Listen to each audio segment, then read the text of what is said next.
So we're in the newest part of town, Pingoputs, and my house is actually right over there by the mountain, and this is my backyard. It's amazing, especially during the winter.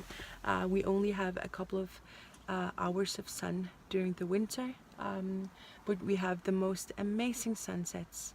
We have the northern lights, we have the moon, we have the snow, and we have the ocean view, so it's not that bad as many people might think.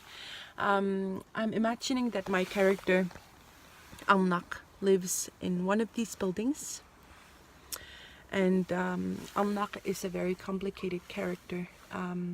It was very hard for me to write her story because I don't share any of her characteristics. She's an alcoholic. She grew up with abusive parents, and she blames everyone else for her problems. And I think her story isn't that uncommon here in Greenland, unfortunately.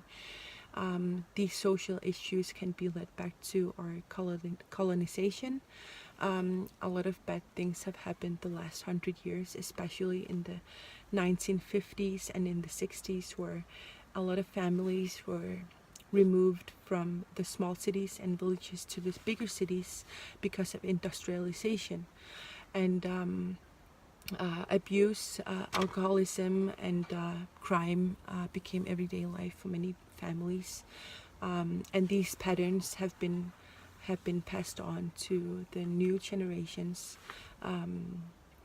And even though the youngest generations have broken these patterns and they're becoming stronger and stronger, and they're finding their roots, which is a very, very good thing, I still believe that it's very important to tell Nuuk's story because they need to be heard. And even though it's a very sad story that many people in Greenland don't really want to hear about, I think it's important to tell.